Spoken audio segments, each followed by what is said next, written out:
America Town Hall for June 29th, 2025.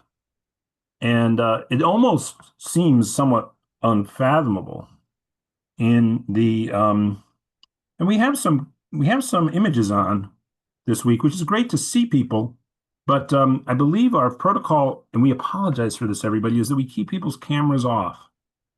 And the reason that we do that is because we were Zoom bombed. And the way we prevent that from happening, unfortunately, is by keeping everybody's video off. And it's great to see you, Carly. It was great to see you, Paul, there for a second. Hi, Carly. And you all are beautiful. But we do keep the cameras off, but they're not. And actually, Mike Fox, can I ask you as to why that is, if you're able Because a to? button didn't get pushed before we started. Can we do it after we started? I've Yes, tried. I did. Thank you. But we're going to have to ask everybody who's not a co-host to please turn off your video. Hate to do it, but we need to do it. And I'm going to hit mute all, Alan, and you're going to have to unmute yourself in a second. Well, take all the video off and then make me. Okay, I'll do that. I'll do that. Okay. Can people hear me again? Yes. Right? Yes. Thank you, Mike. Okay. So we still have, if we can ask Nina Queen, Susan Gold, Sherry Holland, Kathy O'Leary, and Lois Prue. If you all can turn your cameras off, that'd be great, just out of solidarity with everyone else. We do this because we were aggressively Zoom bombed, which destroyed our YouTube account and now about 2.5 weeks ago, 2.5 months ago, is something that we still are building back from on YouTube. And we don't allow anybody to have video except for featured guests. Now, this week, we don't have featured guests because we are going to be talking about, in part, an article I wrote in Common Dreams. But as I was about to say before I noticed the video cameras being on, and Nina Queen and Lois Prue, are you able to turn? I see you both have, what are they called? Not animes, but the movie by James Cameron. Avatar. Avatars of yourself. So if possible, if you can turn your avatars off, that'd be great if you know how to do that. Thank you so much, Lois Prue, and I love your avatar. And thank you, Nina Queen, if you're able to turn your avatar off. But so I was about to say, it's almost been a little bit unfathomable to believe that we would meet at one of these times and have what is unequivocally not just good news, but great news for everything that PDA is about. But the good people who are registered as Democratic voters in the city of New York, great city of New York, have provided a boost to the progressive left, like certainly nothing we've really seen since the additions to the squad in the 2022 midterms that did occur. And in particular, the growth of the squad, Bernie's victory in Nevada in 2020 comes to mind. There have been some important elections in Wisconsin, certainly victories there at the Supreme Court level. And of course, there are always good elected officials across the country because there are so many. By the way, if people don't know, there are approximately 519,000 plus elected officials in the United States of America. And fortunately, many of them are really, really good people. But one of whom now is nomination is Zohran Mamdani in New York. And, our organization has always had a close relationship with Democratic Socialists of America, certainly our board member and a great partner in so much of what we do. Michael Leidy was, if people don't know, once upon a time, the executive director of Democratic Socialists of America. That was after the founding ED. I'm not sure if it's actually president or ED over there.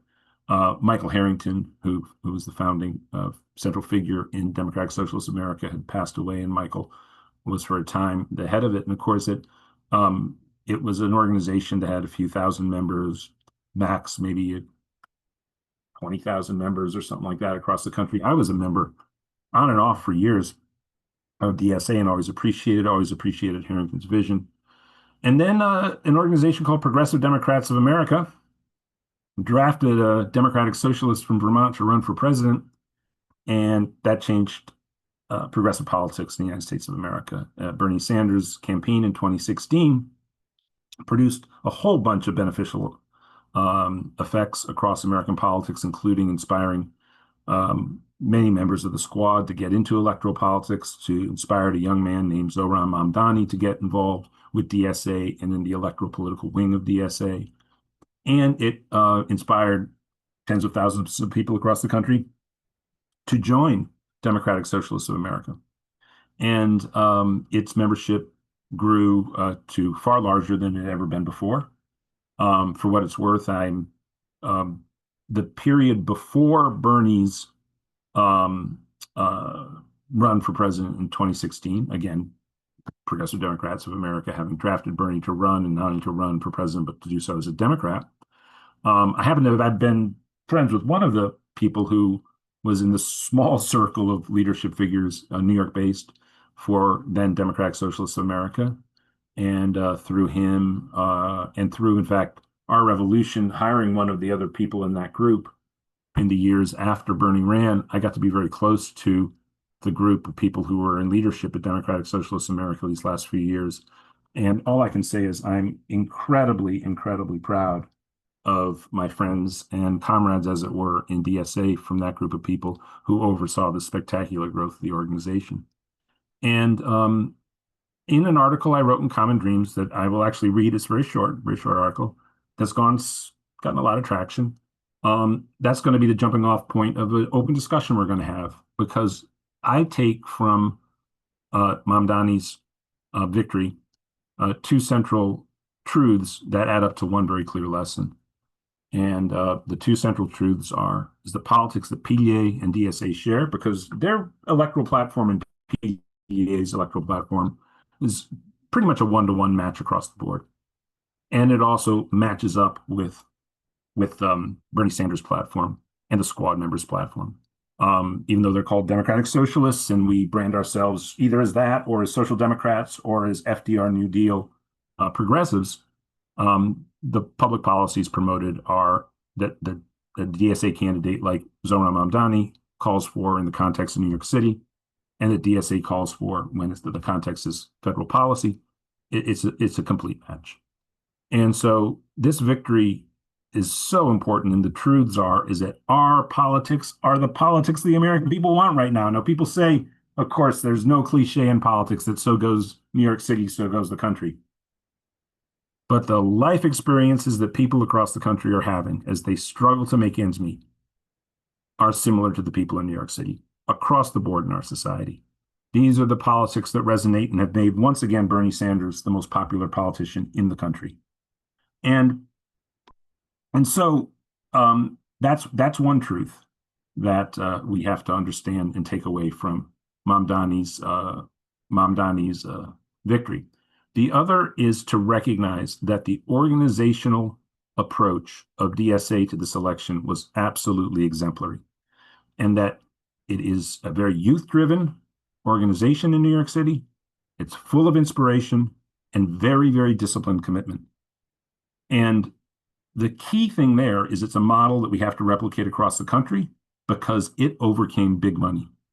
At the end of the day, Zohran's coffers in terms of independent expenditure money were almost completely dry, is my understanding, whereas Cuomo had $25 million in the home stretch to spend. And yet the disciplined, focused, grassroots work, and by the way, we at PDA, led by Mike Fox, I mean, Mike Fox is simply, I would still think, the absolute gold standard national organizer of political campaigns. And what's on the table now, I think, is for PDA to not only work in partnership with DSA, and which could be conceived as being on our left flank, but also we have to reach out to organizations like Indivisible with this model. And Indivisible can be conceived of as being sort of on our right or more centrist flank, and to propose a new day for the Democratic Party. So that's the subject that we'll be talking about today. I'll read my brief article and we'll open up for questions. And I was in New York City, or I was in DC by the time of Tuesday's election. I was having dinner with a great activist friend, and she kept looking at her phone, and I was so nervous that the result would come in. And then we finally left the restaurant as we were walking over to the DSA DC election watch party, and she just read these results out, and it was like your team winning a World Cup game. It was the most exciting moment and positive moment in recent American politics. So, Mike Hirsch and Carly, have your hand up. Um, and we can, I think we will call on you immediately after I read my article, because we're going to go, as we always do, to Mike Fox with our PDA to-dos for the week, and Donna Smith for her thoughts on the week. And then we're going to go, I'll read the article, and then we'll go to the conversation.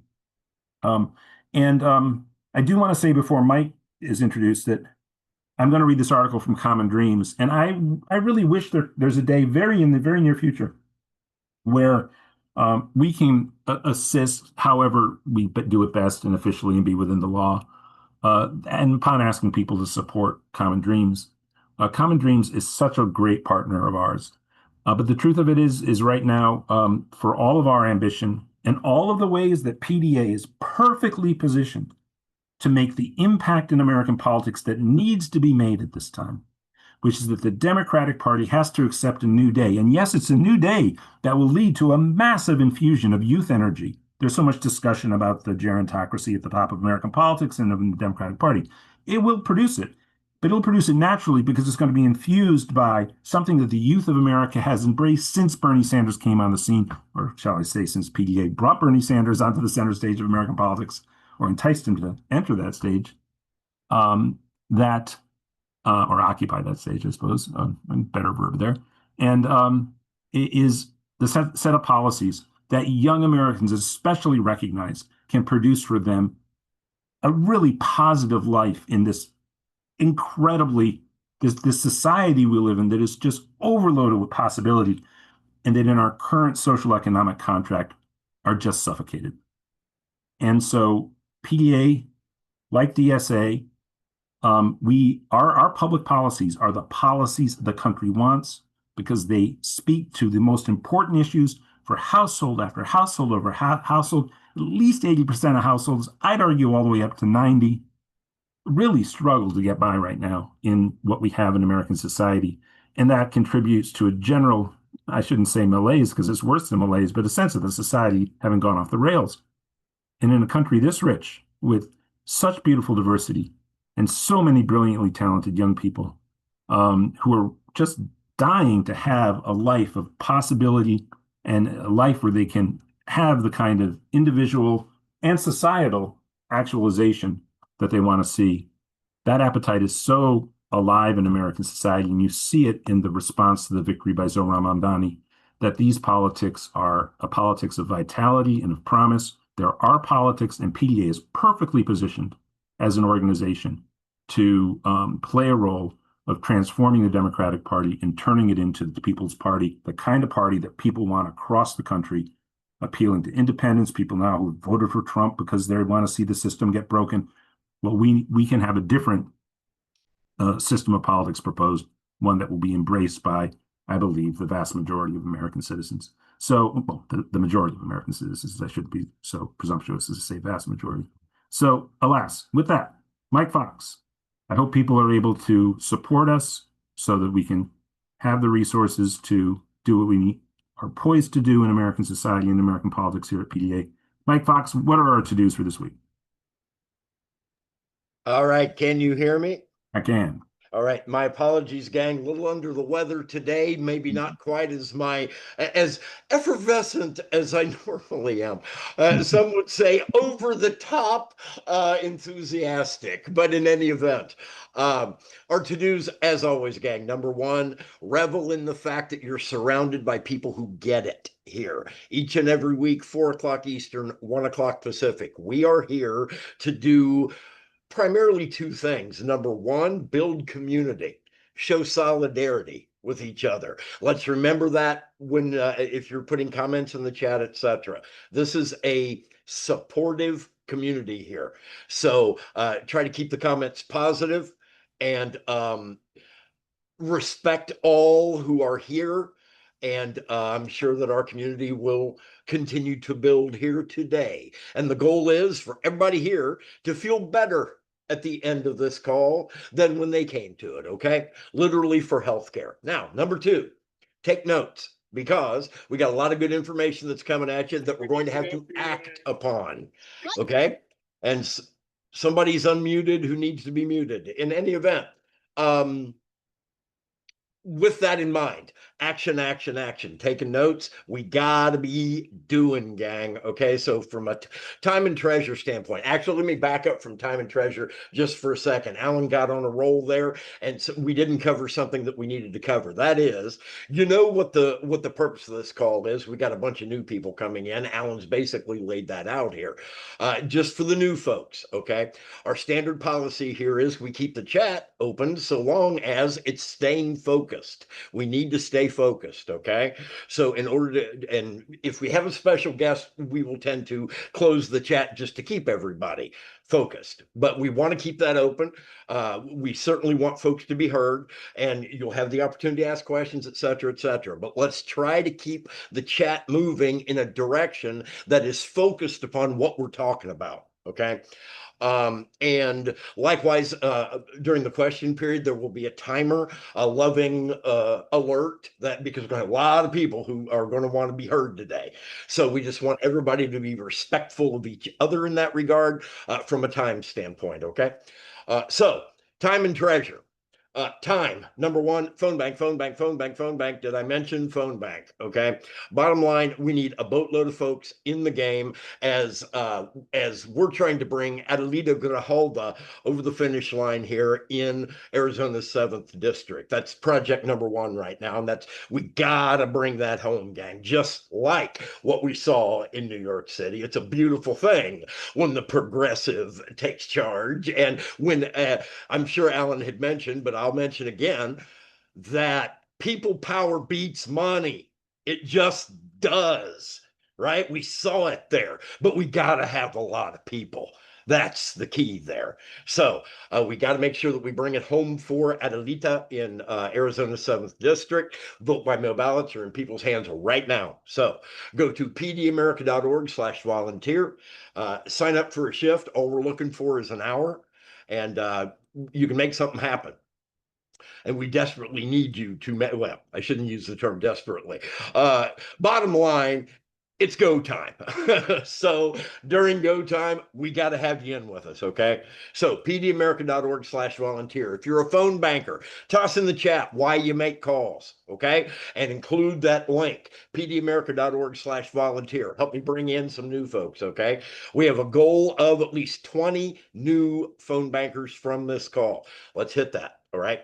And from a treasure standpoint, solidarity is what we're looking for here. If you can give a large amount, wonderful, bless you, thank you, most definitely. And I'll make the pledge that the first person who does $100 or more, I'll match you personally. But we're not saying you got to give $100 to get love here at PDA. No. What we're looking for is just solidarity. If it's $1, if it's 5, 10, whatever you can do. But the key here being solidarity, us showing support not only for the campaigns that we're talking about, but show support for your siblings here. Show support for those people who are in the game. We got a boatload of people who do what I call double dipping. It means they set aside a couple hours and they throw in a couple of dollars. They do both, right? So if you can do both, wonderful. Please do become a member of the Double Dippers, like Double Dipping Dr. Deutsch, etc. But just anything that you can do. That's what we're looking for here, gang. We got over 300 people on this call. We're looking for over 300 yeses.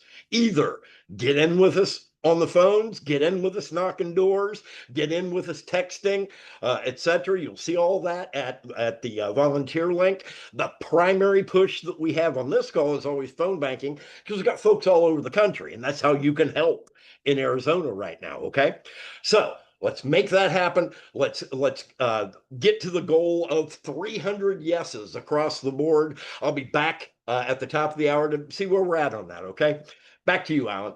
Thank you so much, Mike. And everybody, too, I'm going to toss to Don in a second and maybe start the conversation with a little prompt about her thoughts on Zohran Mamdani's victory and how it resonated for her. But also, I want to let people know always, and I should have done this in the first 10 minutes, that this, of course, is a meeting of Progressive Democrats of America. And Progressive Democrats of America was founded in 2004 with the brilliant executive director Tim Carpenter and the great National Political Coordinator Steve Cobble, with the idea of transforming the Democratic Party into a progressive party. And that's where we are. We're at the PDA weekly town hall meeting. Usually we have high-profile featured guests. And next week, by the way, it looks like we're going to have a very, very special guest. And people are going to be excited about that. But this week, we have the subject of Zohran Mamdani's victory. We're also, in the second hour, going to focus on Adelita Grijalva's race in Arizona. And as we talk about Zohran Mamdani, we're talking about, in particular, the national resonance. So, Donna Smith, in the state of Colorado, your thoughts on Zohran's victory and how that felt and what it meant to you, and anything else you want to highlight in your thoughts this week? I want to start first by hoping that Mike Fox feels better soon. I've been involved all weekend in Pride festivities here in Denver. They've been really, really wonderful, and I took a little license and threw my Substack link in the chat early on to a piece I wrote after going to the mayor's reception on Friday night here in Denver. What's interesting to me is that I felt more connection, more humanity, and more love in those events than I have in almost any rooms I've been in recently in my life. And it was really healing and really, really gives you that energy and that fire to want to keep fighting. And sometimes with PDA, it can be a little frustrating because we do play the inside outside game in politics. We try to, get ourselves on the playing field inside, and we try to make sure that the people on the outside are organized as best as possible to get that word inside. So it's, it can be a tough balance to hit. And, I hear people, I'm watching people in the chat, wondering what the heck's going on. Rest assured, sisters and brothers, that we work on these issues all the time with PDA around our communication and how we balance that among one another. And we will continue to work on that so long as we have any executive director, we will. And I know that Alan will continue to do that. But the one thing I want to say that was just magnificent to me, I wrote, here's how close your government is to you, folks. If you don't think it is, it really is a lot closer than you think. Denver City Commission Council recently passed unanimously a single payer resolution to support Medicare for all as a city, right? We have a very courageous mayor in Mayor Mike Johnston, who has been really standing up for immigrants in the Denver area and really standing up to a lot of what Trump has threatened against the city of Denver and a lot of things that have been going on in that regard from the federal level. Now, don't get me wrong, I don't support everything Mike Johnston does, and he knows that. But what was magnificent to me was that a couple of weeks ago, I had the joy of organizing with Susan Gilbert, my chapter leader here in Denver and in Colorado, No Kings rally virtually online, under the kind of under the banner of No Kings and PDA together, doing this together. And we thought it would be very small. It turned out to be very, very large on Zoom. So much so that I had to up my capacity on Zoom twice. I had to buy it real fast. I would call Susan and say, oh my God, what will we do? So then I started to think about Pride here in Denver, and I thought, wait a minute. I don't think we've done that for Pride. Now, Susan will be very grateful that I didn't think of it till too late this year to get it implemented. But I quickly wrote an email to the mayor's office connection that I had here. I wrote an email and said, maybe for next year we can do this. Do you know the decency of that staff was to immediately get back to me very late last night and do a FaceTime with me as the mayor's unit kicked off in the Pride Parade this morning so that I could be a part of that parade marching down 7th Street in Denver, and then invited me to participate with them in making sure that next year we incorporate that sort of feeling in the Pride celebration here. Now that's huge. Denver, Denver wasn't always friendly to our LGBTQ community, and those folks are under attack. I was proud to see my healthcare provider there. I was proud to see some of the elected. Joe Nagust was walking in that parade. I was proud to see him. I saw Jason Crow's banner. I'm not sure he was there. I certainly didn't see Lauren Boebert. That would have been amusing, but that didn't happen. Anyway, what I'm telling you this for, I'll close it out here in just a moment, is that it can be really hard in these times to grab onto things that make us feel better and feel full enough to hear the crap coming out of DC, right? I mean, I'm going to be very blunt with all of you. You get up every morning, and I only try and focus for a few minutes on it because it pisses you off so much when you get up, or it makes you feel sad, or whatever, right? But participating in such a large, unanimous community celebration, not only did the mayor participate, he had every single department in Denver city and county government have its own unit in the parade. And that was pretty extraordinary. And diversity was celebrated. And I thought, there you go. And that's what we all have to have the courage to do. It doesn't seem like courage sometimes. And I certainly, as I get older and I get a little bit more disabled, don't feel like I can make as much of an impact. But look at little old PDA Colorado here, plugging along with our No King virtual Zoom, and then suggesting it's going to move forward, and maybe in a really meaningful way for Pride going forward, and for continuing to build this progressive community of people who will be able to fight back against this. We're not finished fighting. So anyway, I'm done with my speech. Positively Progressive will be back very soon. I have to admit, the last few weeks without Keith, I couldn't deal with it. But now I have Keith, and I'm very happy. Back to you, Alan. That was beautiful, actually. Everything you said, I just really want to applaud. And Pride out here in Southern California was really special this year too. And I also was at a convention where there were a lot of transgendered people, and just the deep, deep, deep sense of solidarity I felt was really profound. Because this reactionary backlash acceptance of one another, Alan, right? Right. Just the open acceptance of one another, wherever you are, whoever you are. That's the world I want. That's the America I think we still can have. Oh yeah, no, I agree. But it's this hyper backlash that's been propelled and foisted upon us, and the sort of the terrible and you tell me, Alan, what did I say to you when we first spoke about Namdami's New York victory? What I said to you, son, was that I heard a mainstream media person say, "What do you think? The United States is turning socialist?" And I gave it the biggest Tiger Woods fist pump you've ever seen. Like, hell yes.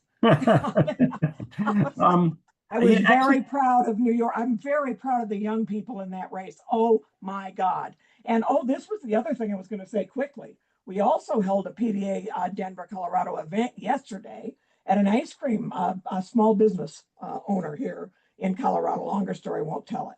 But I met up with a Aurora City Council candidate who is a very dynamic young woman, really has a great personal story.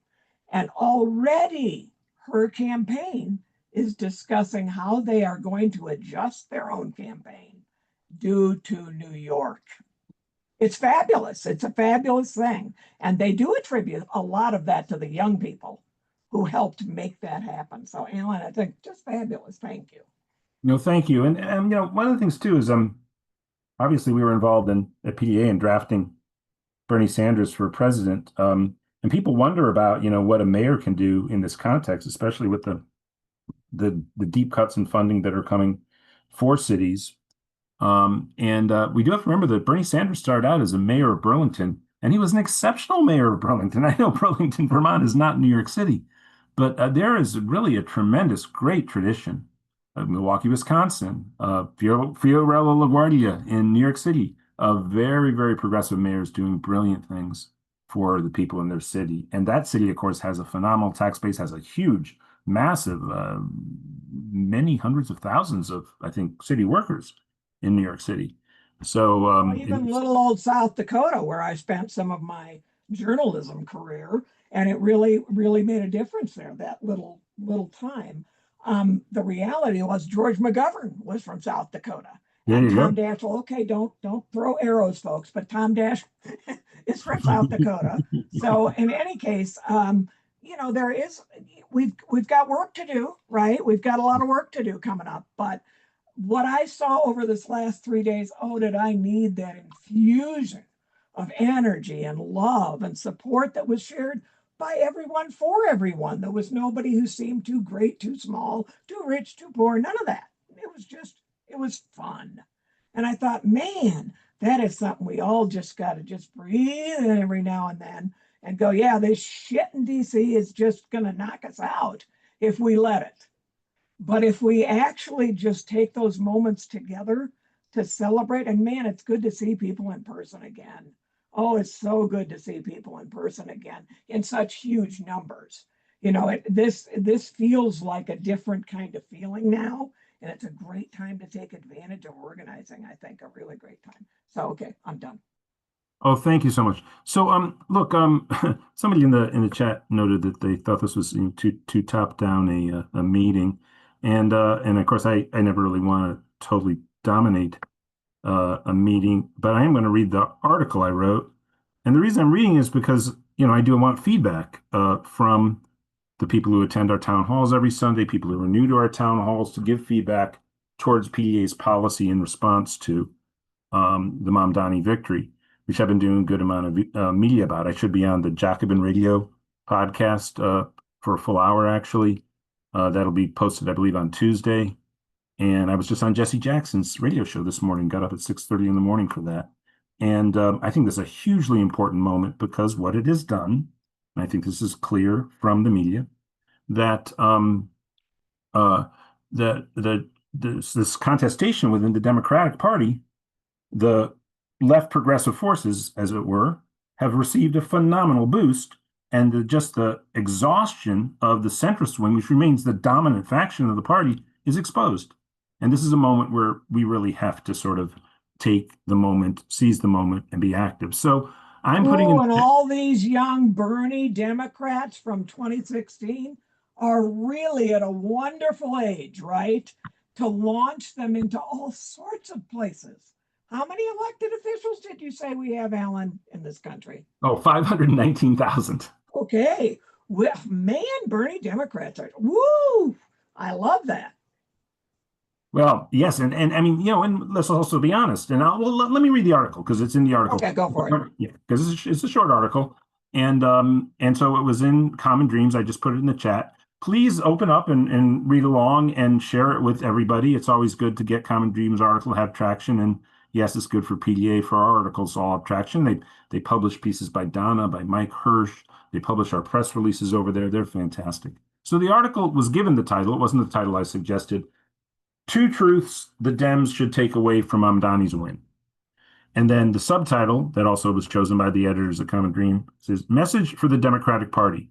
This is an excerpt from the article. Message for the Democratic Party. Recognize that America once again has a vibrant and visionary left, and welcome a new generation of progressives and, yes, socialists into the party. So here's the article. It begins with a quote from Zohran Mamdani's victory speech. We have won a city where the mayor will use their power to govern our city as a model for the Democratic Party. So Zohran is thinking of this election as having a message for the Democratic Party. So here's what I wrote.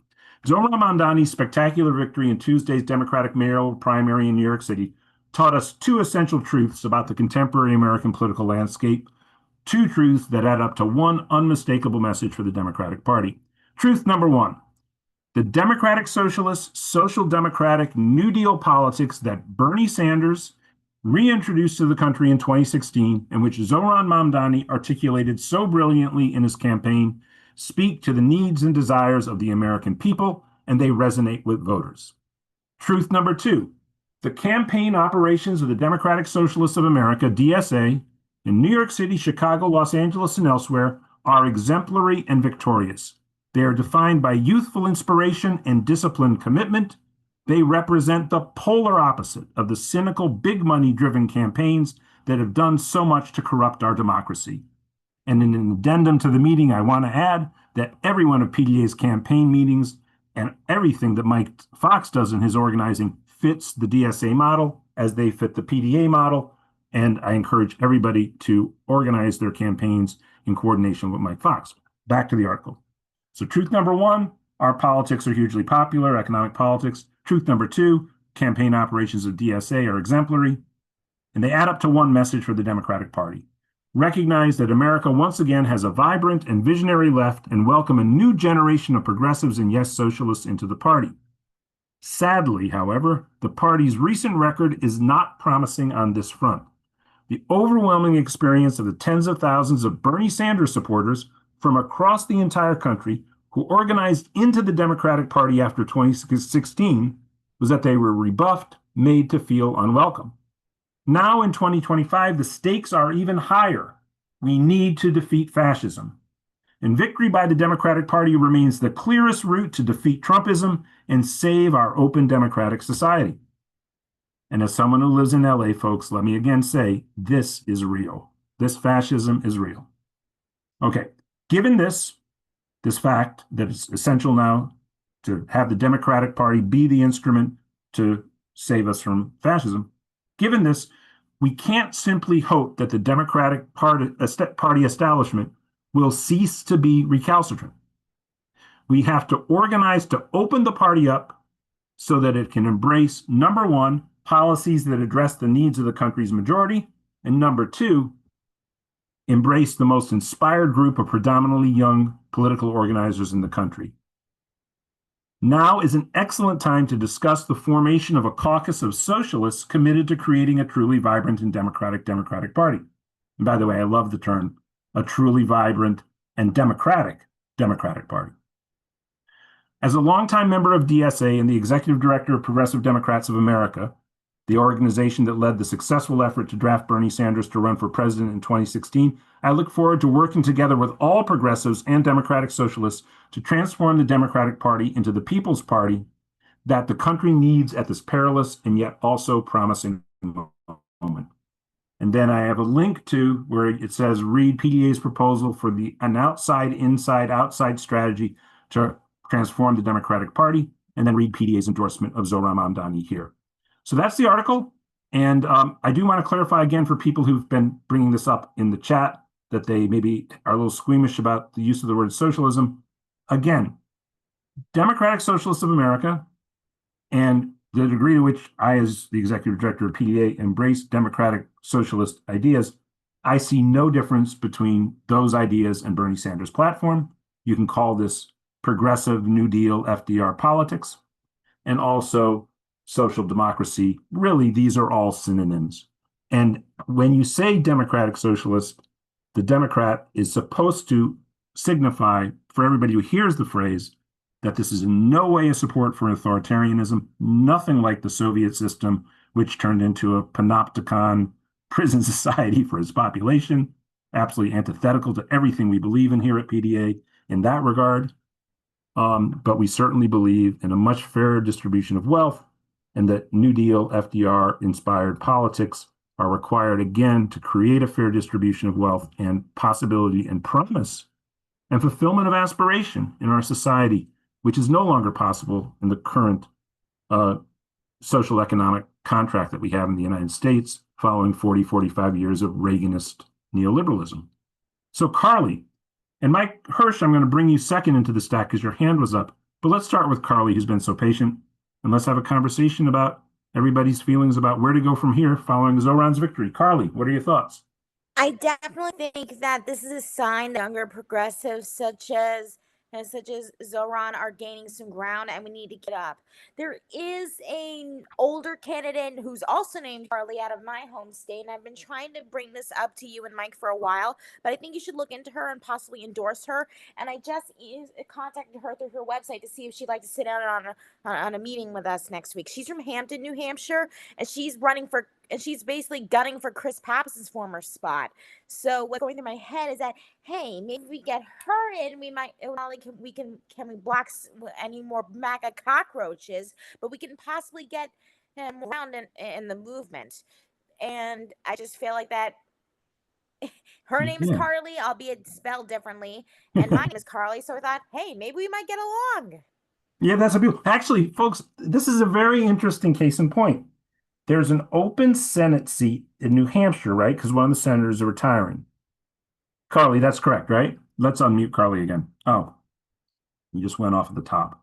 I just need some verification in New Hampshire. And one of the most conservative members of the House has been almost anointed by the press up there as to be the heir to that seat. Yes, Senator Jean Shaheen is retiring, and her daughter is throwing her hat in the ring.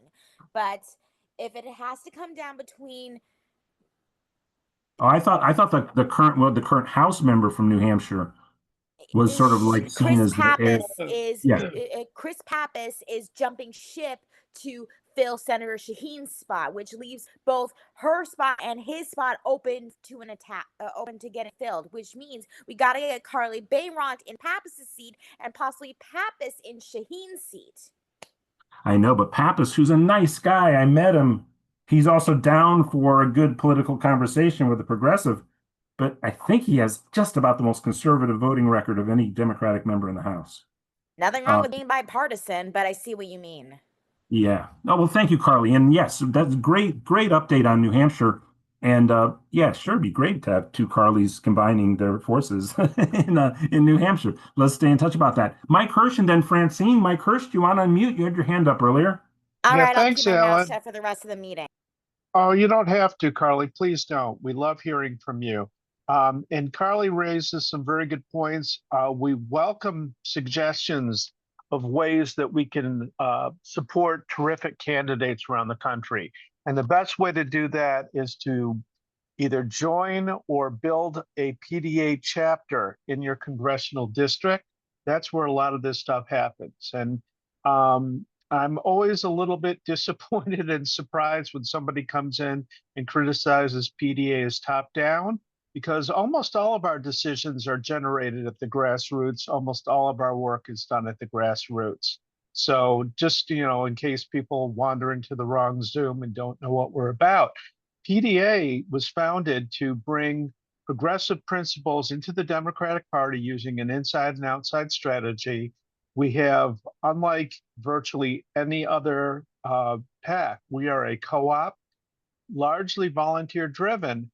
And like I want to emphasize 1,000%, our decision making comes from the bottom up all the time.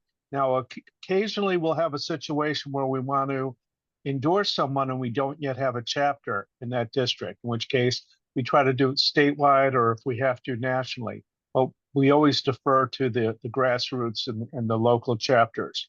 This is people. I'm sorry, Alan, you want to get in?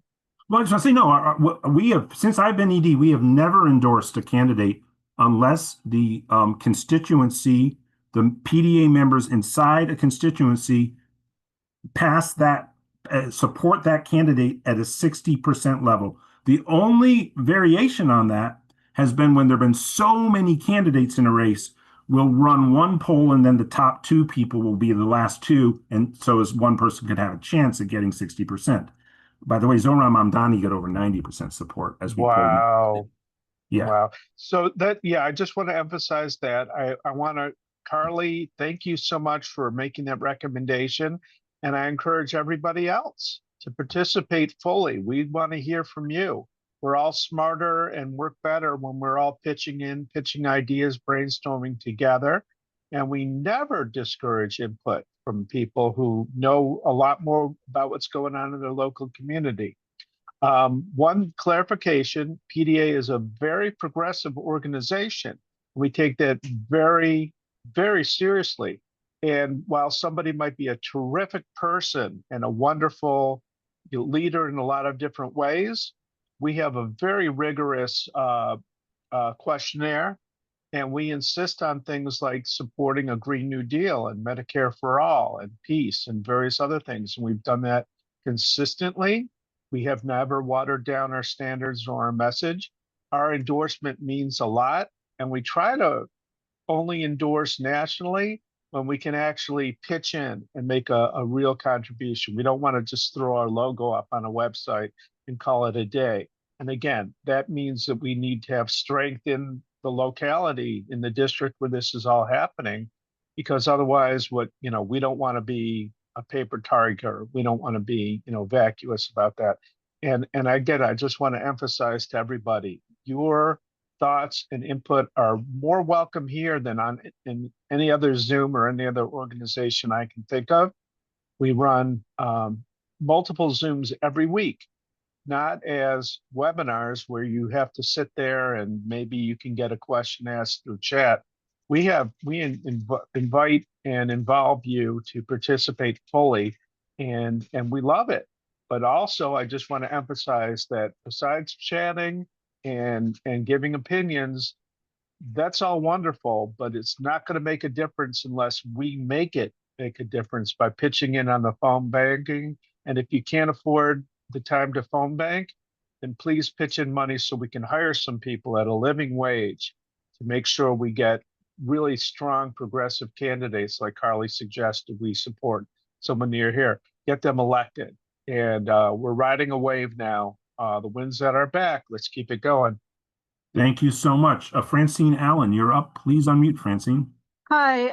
So I just want to say I'm sorry if I opened up a can of worms about I just heard that Zohran Mamdani was saying some really anti-Semitic stuff, and I wanted to, I guess there's some confusion. And if he has he himself said anything to refute it? I hear people on the chat saying, well, that it's misinformation. And if Yeah, it is, it is. I'd like to find out more about how this misinformation got started and, Yeah, get clarification. I can answer, and thank you. And it's an important question because this has basically been started by his enemies. I actually, a guy named Ben Davis wrote a really good article on a number of fronts about the Mamdani campaign, and he actually Mamdani did well among Jewish voters in New York City, and he even went as far as to say that in many respects there's a great Democratic Socialist and left tradition in New York City, as probably everybody on the call knows, and that in many respects Mamdani's campaign was reflective of that tradition of the Jewish left in New York City. No, I've never heard him to be even remotely anti-Semitic. He's very critical of Israeli governmental policy, as I think.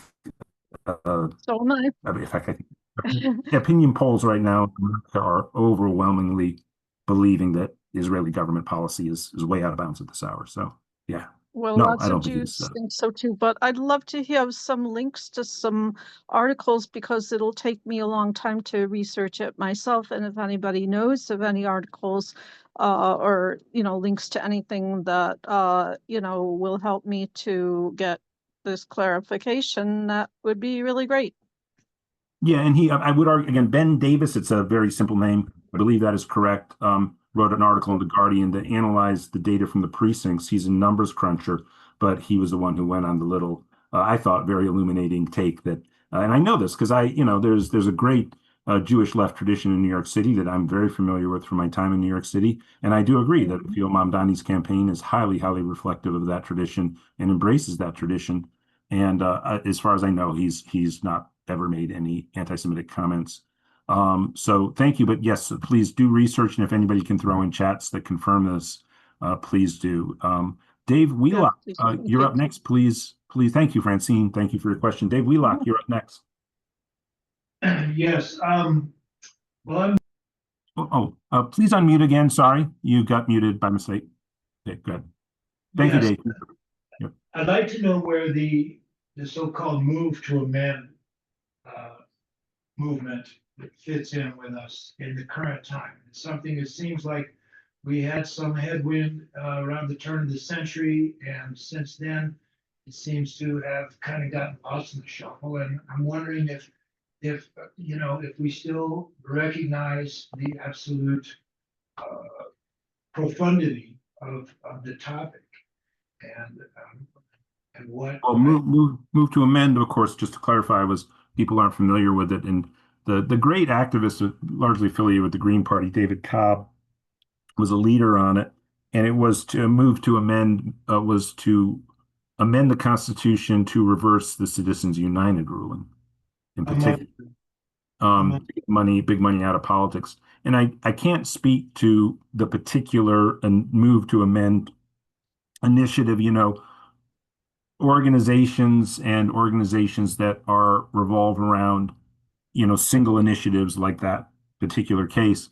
These things appear and sometimes they then sort of fade away, sometimes into non-existence or just into the background. I don't know the status of the move to amend movement right now, but the movement against big money in politics is very, very vibrant and has been the greatest, most recent victory that I know of was the product of the PDA founded Progressive Caucus of the Arizona Democratic Party, which initiated a proposal to the entirety of the Arizona Democratic Party, which the whole party endorsed, to get big money banned from, however it could be achieved to be banned, because obviously the law is what the law is.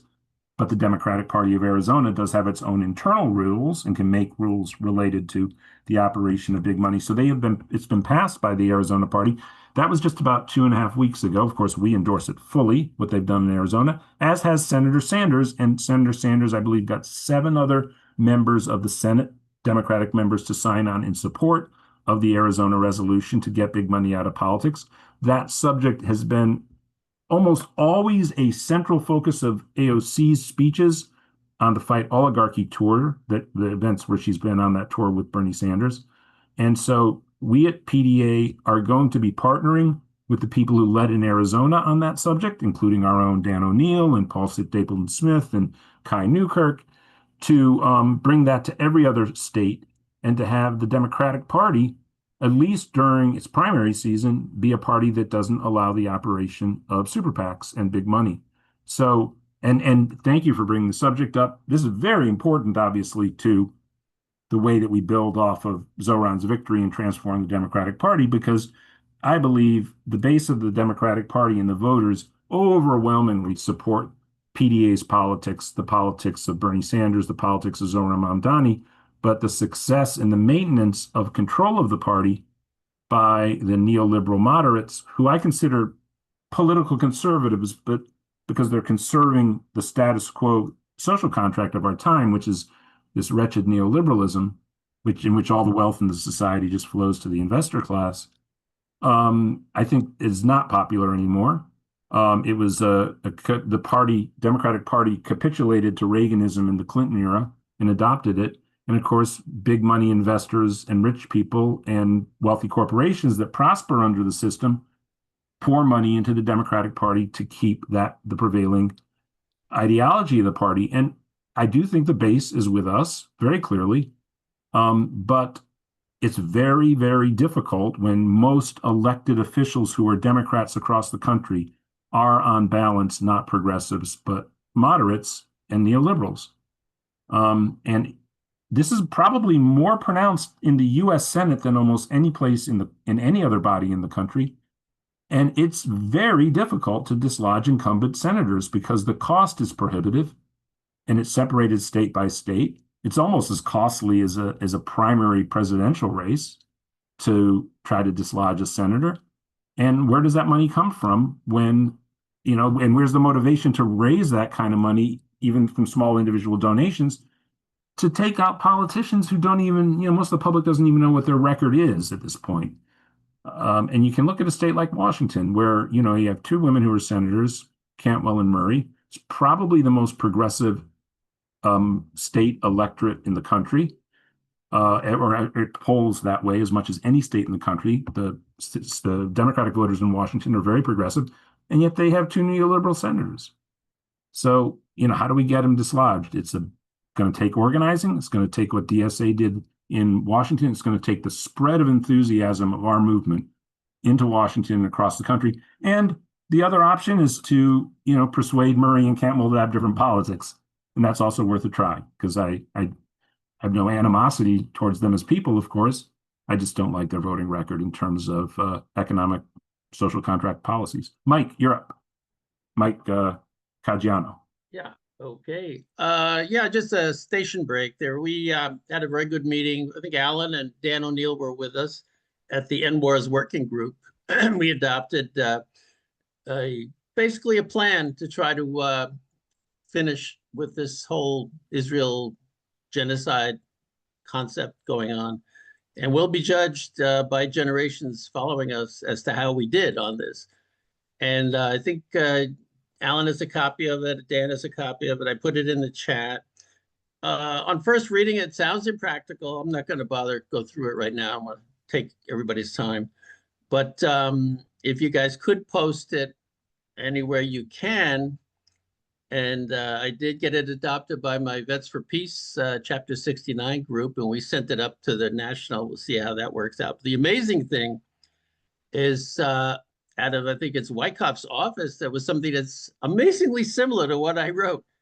And obviously not good enough, but it's kind of stunning that they were looking at creating some sort of a Palestinian state and some sort of having an international group of Arab troops replace the Israelis in the Gaza, and actually hope for a universal acceptance of the state of Israel by the Arab world, which would actually be a good end game if you can provide justice for the Palestinians. So anyway, just if you can find it in the chat, you can find it. Otherwise, if you guys could place it in there, because again, we had a good meeting. I thought we had a lot of fun. So I'll leave it at that. Let's get that over to Brian at pdamerica.org, Matt at pdamerica.org, CC myself, and Mike Oles, Mike Oles at pdamerica.org, and we'll get that up onto the PDA website. Peter Peter Deutsch, you're up, and then we'll go to Mike Fox, or we'll diversify the people who speak. But Peter Deutsch, you're up now. Can you hear me? Yes, I can. Okay, this is about gay pride in a sort of indirect way. There's a movement announcement by the Astronomical Society of the Pacific about Sally Ride, which is going to be broadcast tomorrow, and you can see it online.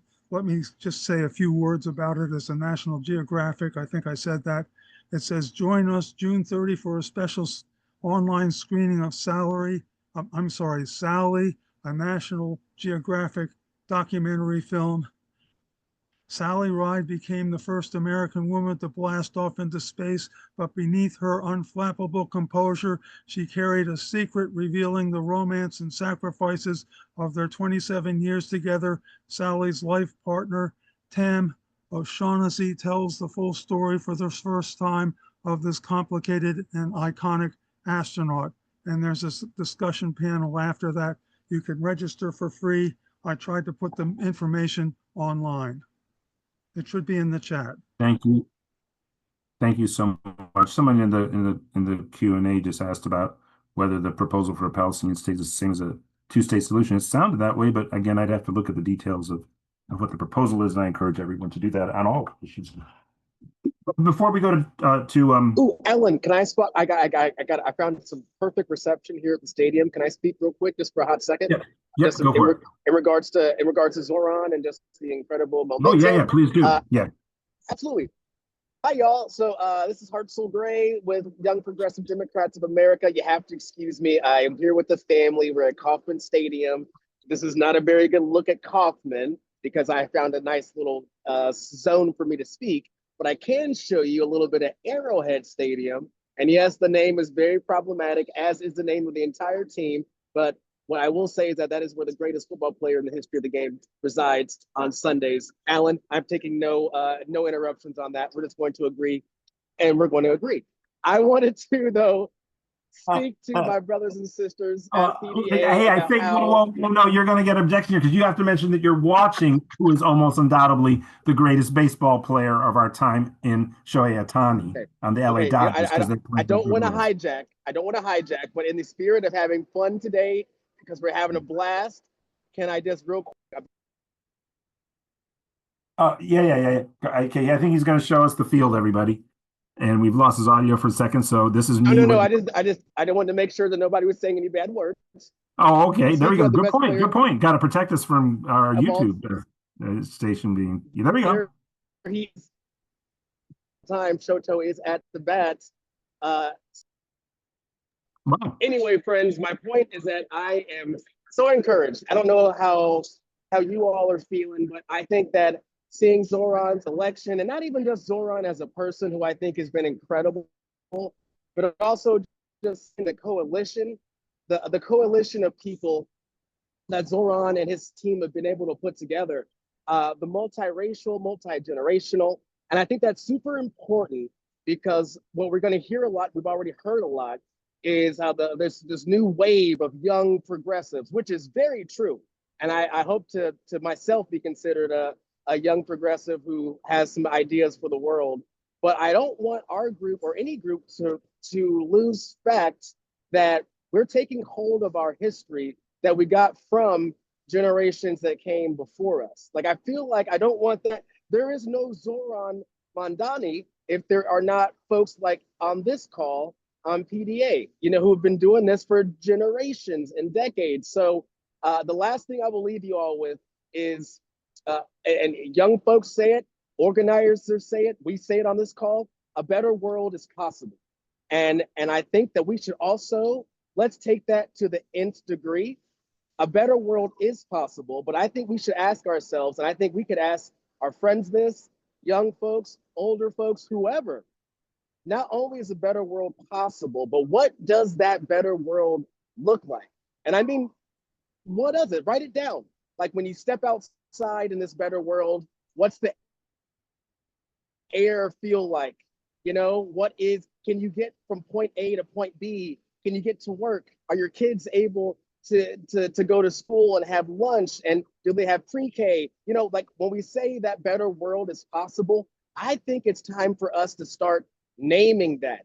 That better world includes universal health care. It includes wiping student debt. And so I really love that we're here and we're celebrating, but like, this is, I think, also validation for us. So we're excited, but also it's reinforcing that we're on the right track, and we can also demand even more, is what I'm thinking. So Alan Minsky, what's that sound like to you? Sounds like a beautiful vision for the country we need, the world we need, and the society of the immediate future. I love it. I absolutely love it. Now, can I ask you one question? In Kauffman Stadium, are the concessions, does it include world-class barbecue, or is it just lower grade barbecue compared to everything else available in Kansas City? I've got to be honest with you. The billionaires were not going to let an actual established company serve phenomenal barbecue. I don't know what this is, but it is what it is. It's what we call, it's a bit, this is what we fried barbecue. Oh, wow. Well, it's funny. I've been to Arrowhead. I've never been to Kauffman Stadium. I passed it on I-70 many times and enjoy the And I game. will say this, and you know what? This is actually what I think I'll make a point about this. This beautiful, beloved ballpark. There are billionaires who want to move it elsewhere on the back of the working class. Right. And what I am saying is, I am surrounded by a bunch of amazing folks who just want to go and see a good game on a Sunday. And what really bums us out is that there are billionaires who would try to divide us. They would say, you know what? Yeah, we make a lot of money off you all, but we want more money for a stadium at a different location. It's such a bummer, but I also know that there's more power with us. And so even as we can say that we're bummed out by those billionaires, don't feel like we can't also go to that same billionaire baseball game and enjoy it, because we deserve that too. We deserve all of it. Well, thank you. And Best of luck to the Dodgers.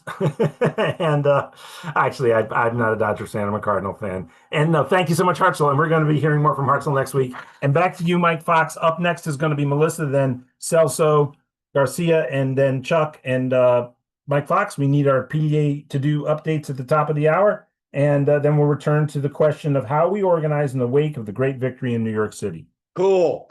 And thank you, Alan, underlining how we organize. And yapping on a Zoom ain't organized. Well, it can be. That's not true. In any event, doing is what we're about. And my favorite part of the week, my thank yous for folks who are doing. The following people have donated today. Thank you so much.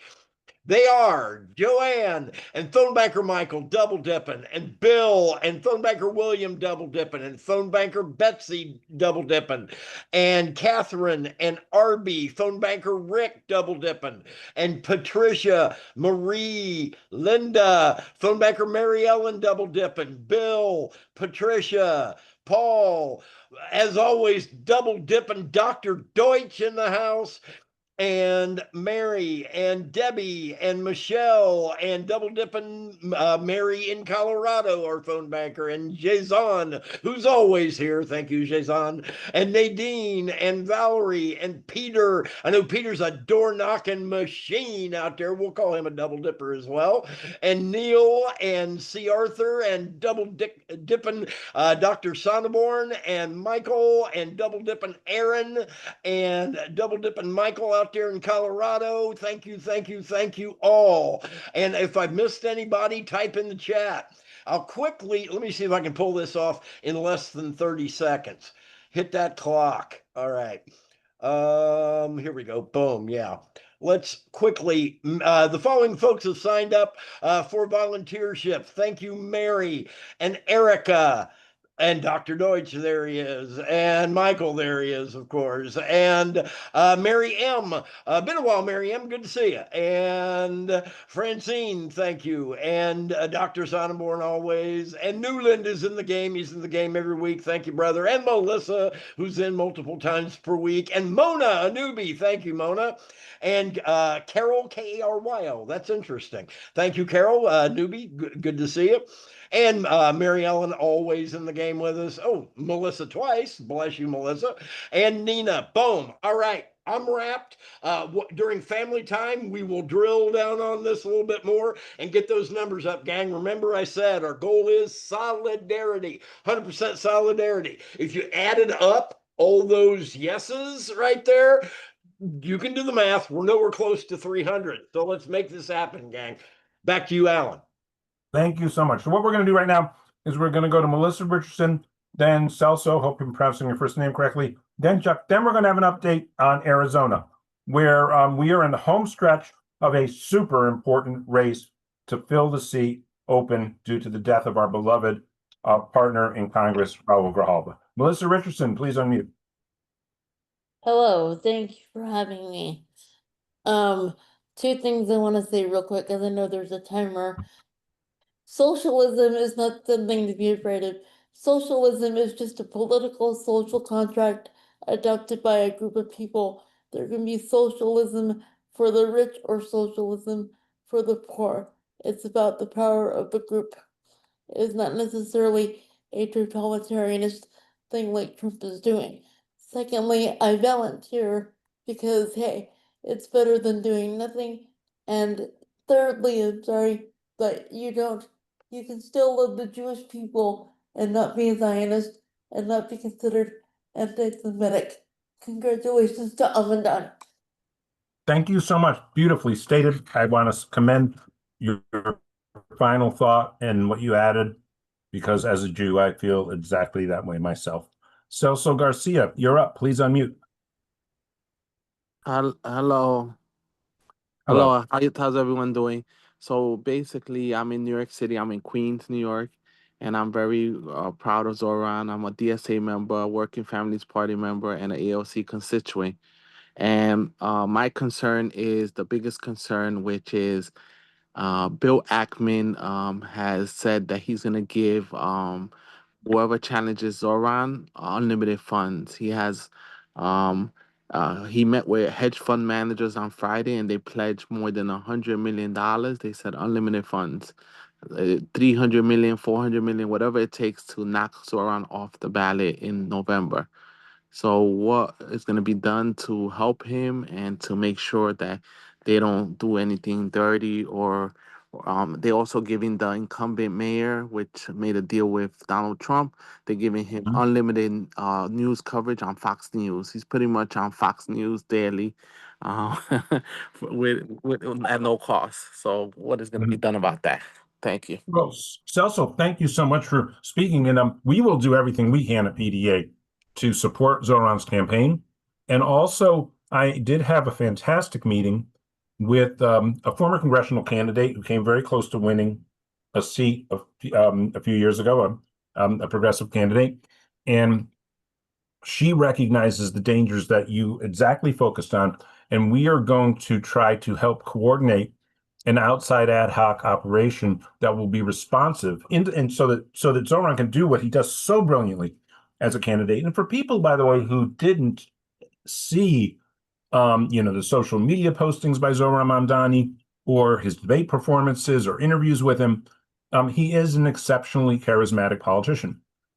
As Bernie Sanders noted, and I've noted in a few interviews as well, it's easy to be charismatic. It's mutually reinforcing when you have the kind of personality that Zoran has, where he's very, very articulate and pleasant in his manner of speaking and magnetic in his personality, but his message matches up with it. He's able to, appeal to people in terms of his personality, because the message is also so appealing. And I think those two things are mutually reinforcing. But what's been so appealing is his very quick pivot whenever people try to take him down or view with sort of negative attack type politics, to bring things back. And of course, his primary term is the affordability of life for New York citizens and for working people, working communities of color, and to build a better New York City for all the people there, for it to be affordable, livable, and a place where people of all, social classes, and to, obviously he's invested in addressing and limiting and hopefully eradicating poverty, and lifting people up to have prosperous lives, but that all people in New York City can share in that and have the kind of freedoms that come from not living under economic distress, like so many Americans in New York City and elsewhere do. So he is going to face probably an unprecedented barrage of attack ads. And so I've been in dialogue with some people, and this is something that PDA is invested in. And of course, we'll share with all of our organizational partners if this particular project takes off, to have sort of an outside operation that negates all of the negative attacks that they're going to try to impose on him, and make clear to people as well why what Zoran is saying is what this campaign is about, and not this kind of negative framing and fictional negative framing that they're going to try to impose on the election. Thank you, Carlos, so much. And I look forward to staying in touch as this campaign goes forward. Up next, we have Chuck Hendricks, and then we'll go to Heidi and then Donald. Go ahead, Chuck. Oh, yeah. Hi. The thing that worries me is that it seems to me that Clinton and the Democratic Party became neoliberals because of the failures of Dukakis and Mondale in the 84 and 88 presidential elections. But fortunately, I think the environment's better now for us. But that thing really worries me. And the money going in, I just want to remember that they didn't really want to be neoliberals. They just figured it's the only way they could win. Oh, thank you. Historical question, of course, but thank you for that thought. And over to Heidi. Please unmute, Heidi. Hang on. Heidi, please unmute. Heidi, if you can't unmute. Yes. Hello? Yep. Hey, we hear you. Welcome. Yep. So I didn't see any response to my question that I wrote in the chat about Susan Collins. I live in her state. She's my rep. Right. And I'm wondering if it's not too late to get a letter to march right over to her on Monday. If it's going to be too late for the vote that's happened. Well, it is too late for the votes that happen, but the vote will happen again. around the finalized version of the bill as the Senate and House versions get reconciled, and then there'll be a final big vote by both houses. And so a letter could be composed. We don't have one handy yet. There's no doubt that many will be circulating from organizations that we'll sign on to, and we'll probably draft one ourselves as well as we get closer to the vote. And certainly look forward to that in our national emails, and anything you want to do and share with us, because obviously Susan Collins, people, of course, from our perspective, were very disappointed. But at this point, Heidi, and I hope Heidi's not unmuted yet, right? I mean, it has, what are your thoughts, Heidi? I mean, it's just become a sort of continual disappointment with her, this expectation that she'll be the one of the stray votes. Very, Right. has she really come through for us? Well, I know that the Angus King has come out against the bill, Right. and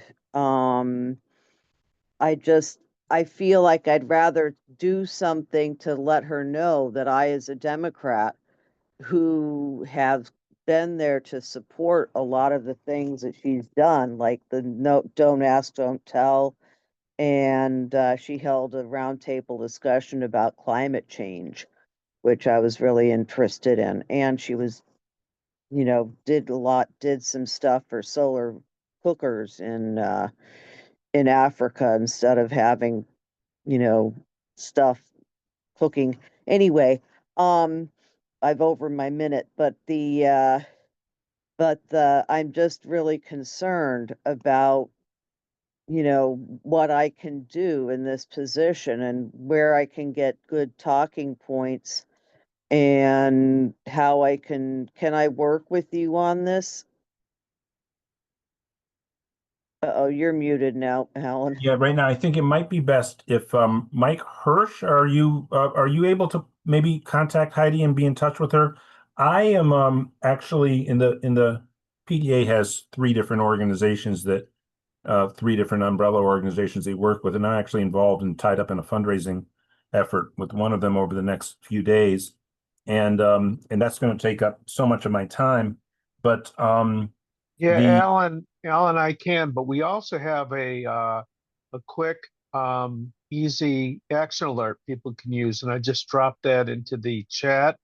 And it's focused mainly on the cuts to Medicaid and Medicare, although there are a lot of other horrible things about this legislation. This is the kind of thing that even Republicans can get behind, protecting Medicaid and Medicare. So if people want to use that. And let's try to be in touch, Heidi. I'm Alan at pdamerica.org, Yeah, and Mike I is Mike sent at you an PD email America. about Daniel Blackman. That's what I sent you an email to that address. Well, I know And I Dan. haven't, and that was sent on, Well, let's just send. We should move on, but send me one about this with Collins and Mike Hirsch as well, because I think it might be important for PDA to at least dig through. And one of the problems we have with Republicans, right, and this Ira Denver's on the call, when we lobby Republicans, sometimes it's not the best strategy to have progressive Democrats of America be the sort of lead person who approaches them, but PDA can be part of a coalition of forces in Maine who can approach Susan Collins, and we certainly would love to help, and we can, of course, approach them as progressive Democrats of America, but as reasonably as possible, try to persuade Susan Collins to vote no on this. And I think her vote just 2 nights ago or last night, I lose track of time. And again, I got up really early for that interview with the Jackson family, is so disappointing. Is so horribly disappointing. I mean, again, it's been her habit. And but nonetheless, if we can come up with a very eloquent, maybe Ira Denver can help us on this. Ira is somebody who's on the call probably right now who does a brilliant job of translating our liaison letters into Republican speak. So with that, we're going to go to Donald. And so Heidi, be in touch with Mike and I, and Ira can help with this, which is great. Ira just chimed in on the chat. And I think this would be a good thing it's something we haven't done for a while at PDA, not since Trump's been in power, to really, finesse our language into Republican language that's digestible for Republicans. And it would be good to do this. So thank you, Heidi, for prompting us to do this, and let's all work together in the coming days. I do apologize if I'm a little bit unfocused on it through Wednesday when this fundraiser happens, though. I don't think the vote could happen by then, actually, folks. So I'll definitely try to make sure that we do address these things. It is important, but because Trump wants this passed by the 4th. And as we saw last night, other than Tillis and Rand Paul, Ron Johnson, who initially voted against it from Wisconsin, even got strong-armed into voting yes. They only needed 50 votes, but they got 51. Donald Smith, you're up, and then we go to a little update on Arizona. Okay, so in addition to the 2 points you made in your article, Alan, another one is possible one I'm not really sure about is to what extent did the genocide in Gaza play a role in people voting for Mamdani? And related to that is what can if I don't know how many socialists will want to join even PDA, because most socialists hate the Democratic Party and think it's a black hole that will always betray them. But Mamdani's a Democrat. Come on. Okay, so he's a social okay. He's a Democrat. Remember that he just won the Democratic primary. Okay, great. So so he's a social democrat. Well, that's interesting. So that's one thing I was unsure about. But anyway, we talk about inviting socialists. And I like, can PDA have like non-Democrats appear here? Like if there's an independent or socialist, like there's a great one, Katie Wilson in Seattle, who's running for mayor. Well, your most famous socialist in Seattle is running for Congress. Yeah, Shama Sawant running against Adam Smith. Yeah. Right. I'd love to hear your thoughts on that race. We will not. The Progressive Democrats of America does have this one restriction, okay, which is that we can signal our support for. Obviously, we can endorse non-Democrats. We endorse Bernie Sanders. I believe, endorsed Dan Osborne late in that election cycle that just ended. Maybe we didn't. I think there were some questions about some things about Osborne. If we did, it was late in the cycle. And I'm sorry for not remembering if we did or didn't. We certainly considered it and, of course, supported his candidacy as we supported all Democrats after the primary to try to prevent MAGA from winning. But we do not endorse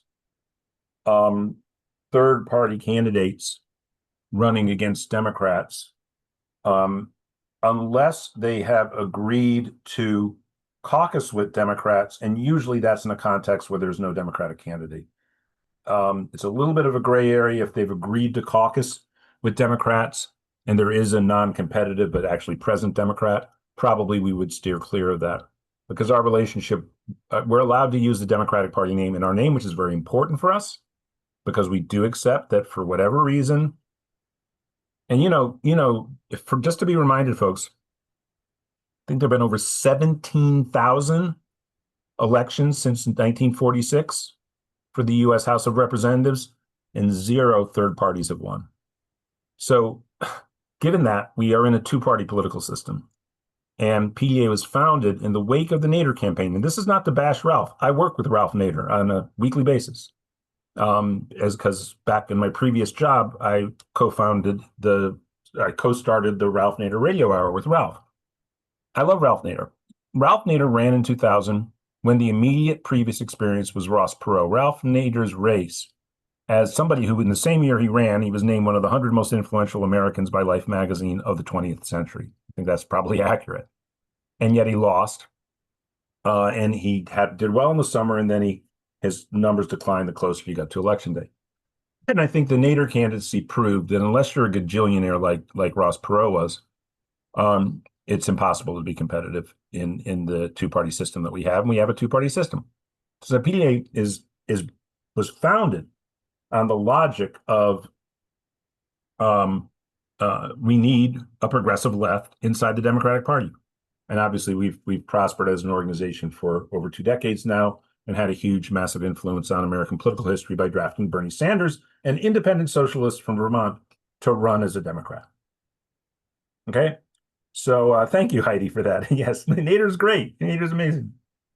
One of the great tragedies of that result is it took Ralph Nader away from the American people. My other point was the role of Gaza and genocide in Mamdani's. Oh, I agree. I think I agree with what your implied point is. Yeah, people are tired of being gaslit, and also having somebody speak the truth about it.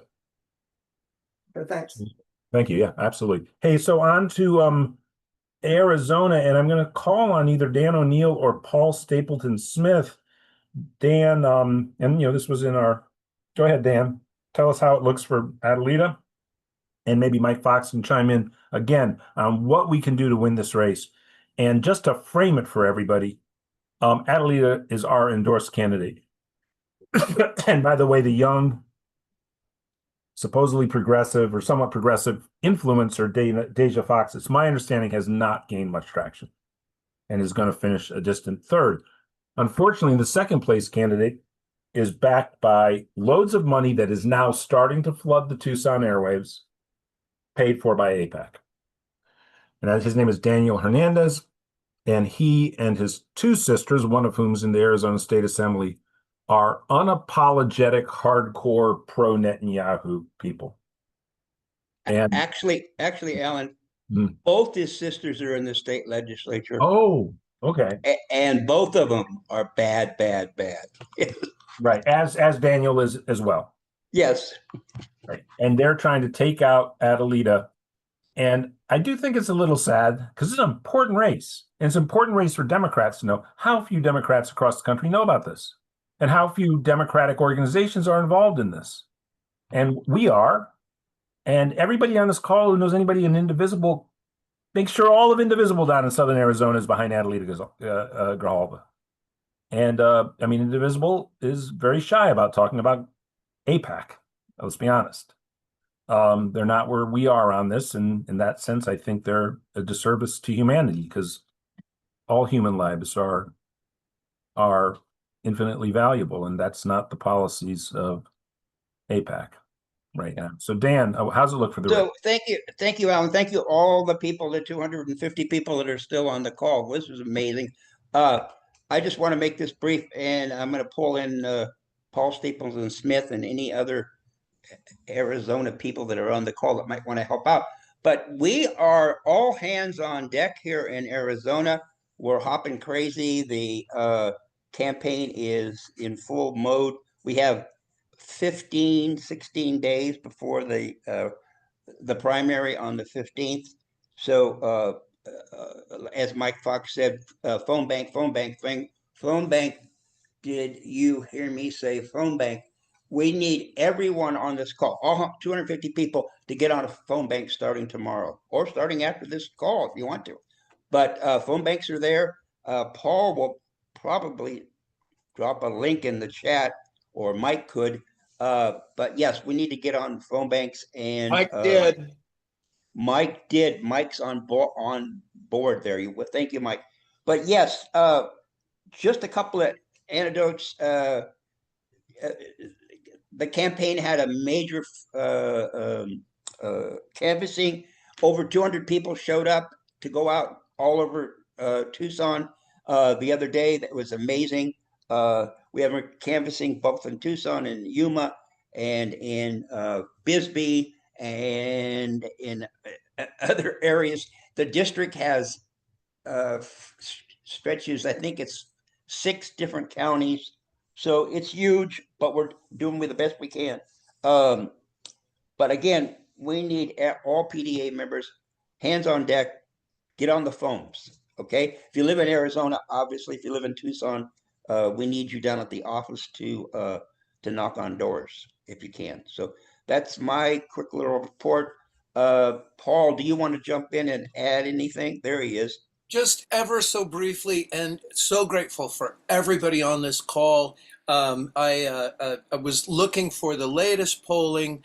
We actually don't have polling since April 6 and 7, where Adelita was at 49%. Daniel, this again is April, right? All of us on this call know that that's pretty dated stuff. And it was a small sample. To be clear, This race has outsized importance because 85% of the folks, and we're finding this in all of our canvassing efforts in this massive geographical district, is that 85% of the likely voters and the folks that we've talked to on the doors want Raul Grijalva's super progressive policies to continue. And to be clear, the second runner-up, who is funded by deep dark money, and I say that with explicit precision because that is the truth, is the unabashed corporate, self-described corporate Democrat in this race. And Aralita has taken all of the endorsements, the most progressive endorsements, including AOC, Bernie. I don't want to repeat what everybody on this call probably already knows. And we pivot in September. If we can get her through the primary, we go right into midterms for the same seat. But Aralita works all the way up and down the ballot for us, which is what a good progressive does. So again, this has outsized importance. And then everybody here knows, I'm going to say it because it's worth saying, in the House, every one of those votes counts. We are down seats in that. I sound like I'm pontificating, and I apologize to my siblings on this call, but very grateful. So many of the names on this call have been doing phone banking. Last thing is that this is largely a mail-in situation, special election. So phone banking has outsized importance, even as we're out there in 110 degree, 115 degree heat, hitting doors on the biggest scale that we can conceive of. So thank you, and I hope that's useful for this call. And again, many, many thanks for the folks who have signed up. I saw some folks in the chat that have reminded people that they too are phone banking now. But again, extraordinary importance, big payoffs, big payoffs. What was the amount that Daniel Hernandez had in that poll, Paul? Well, again, it was April 7th, right? So Sure. quite some time ago. Daniel was pegged at 11%. And what about Deja? Less than that? Deja was at 5%. Right. Anecdotal from various campaign strategists and reporters that I was on the phone with today, right, in my circle, said that they actually think Deja might sneak up to second place because Daniel Hernandez quite recently had a violent encounter with a much beloved and respected person here at a Pride festival. And that's important because when I say violent, it's because twice he slammed the phone. Our guy was recording a open public debate at a Pride festival in Bisbee, Arizona, and we have it on videotape. It was picked up on lots of our newspapers. It's something that Daniel is known for: temper outbursts, capricious, mercurial. But this time it was recorded on video, and the reason that might be more important to this crowd, and then I'll end this, is because there was a question from the audience at this public stage about Palestine, Gaza.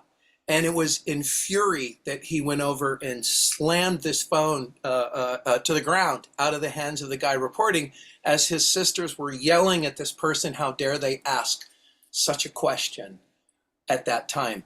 And I think all of us can probably understand how that feels. So having said that, I hope that that's useful. We take nothing for granted. Right. And so I have a cautionary note here. Yes, the amount of money that they're bringing in can overcome that kind of going viral news flash around what Hernandez did. In my district here in Southern California, the local incumbent, who we haven't endorsed for PDA, but he's been close to somebody who we've considered for an endorsement, Jimmy Gomez, in my opinion, shamefully took a load of AIPAC money in this last cycle. And all of a sudden, like never before, we were flooded with mailers. And in the Los Angeles Dodgers playing, got a lot of Dodger mentions on this PDA town hall, playing the New York Yankees in the World Series, he bought ad after ad after ad when they did the local breaks because of that money. Last time he beat the same opponent by about 2 to 3%. This time he beat him by about 16%. So the money can work, especially in a low turnout election like this. So I think we need all hands on deck. And I think Deja Fox, I hope, who, if I was in her shoes, I would consider, given the threat of this dark money campaign gaining traction, that she might want to consider stepping aside, because I don't think there's any way she catches up to Adelita, and she can do the right thing by opposing the influence of big money in politics and the efforts. The only way that Daniel Hernandez was win is effectively by the election. And that is exactly the tactic that he has employed and his sisters have employed over many years here. It's last minute. It's the ballots. They're sitting on tables, right? Ballot chase. And they do these extremely expensive mailers, Right. like mind-boggling. And it comes from, well, it comes out of left field because you think the campaign's already done. We've done our work, and we're doing well. And that said, Alan, it's worth saying that we have progressive council members in our state party. Oddly, in Arizona, we are the most powerful voting bloc in the state party. Many of our most esteemed Palestinian activists, that is to say, the folks who understand that we must stop the slaughter. We just must. Right. And they're out there hammering doors for Adelita, carrying that message. And I want to say that because I understand that with that topic, with progressives, right? Their confidence is so high that this is their candidate. Whereas the other candidate, these are they converted to the Jewish religion, these Latinos, right? They're the Mexican American Latino Jews here. This is their brand. This is their nameplate. They started that a few years ago because they go to New York and LA for money and Israel for money and so on and so forth. An untapped source of funds for Arizona. And I say that because it's so unabashed. This is not about religious tolerance. This is about where is the money, who taps it. Arizona progressives, Arizona Dems never got money in any substance, but they've made that the tactic. And those of us who have, everybody on this call has experience with federal elections.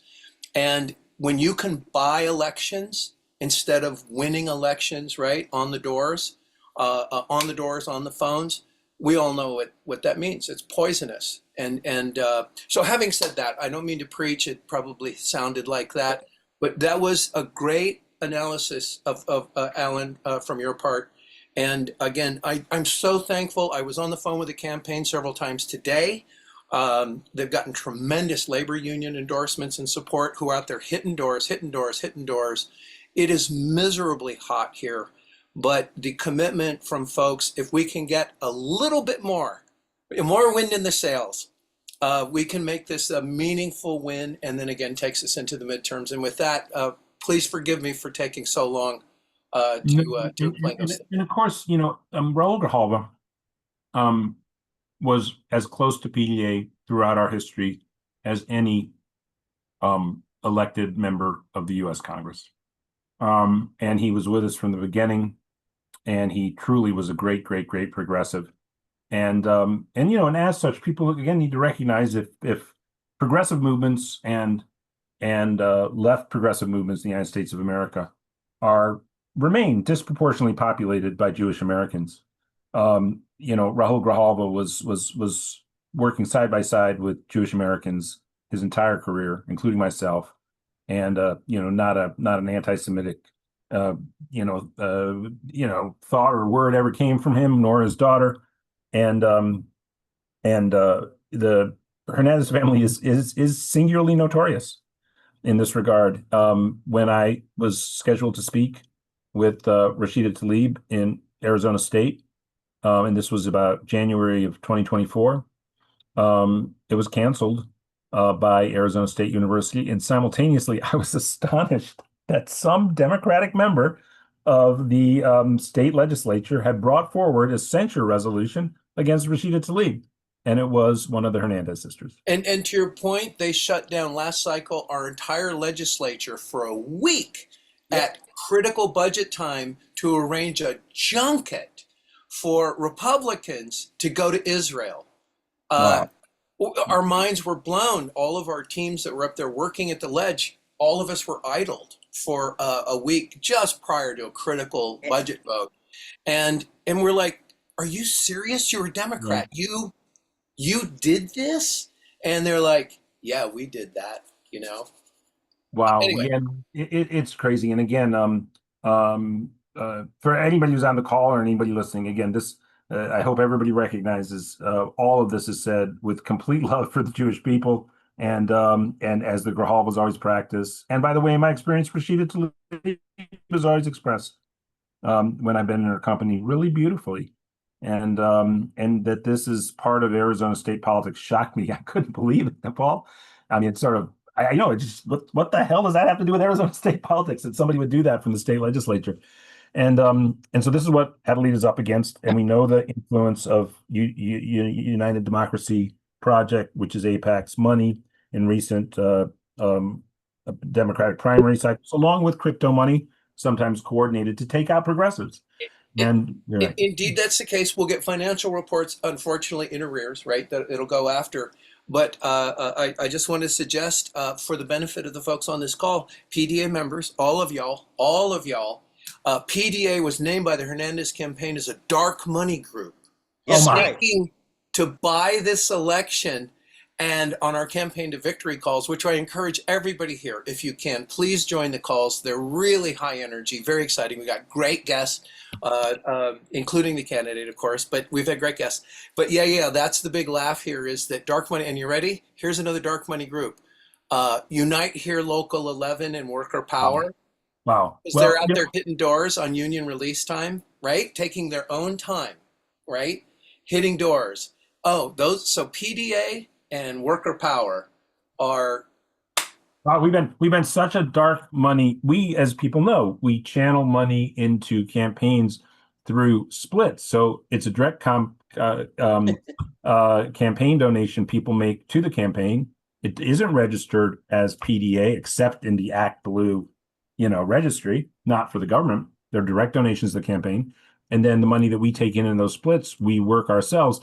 So our dark money contributions to the Adelita Grijalva campaign are a big null set. Zero. Yeah, we are not.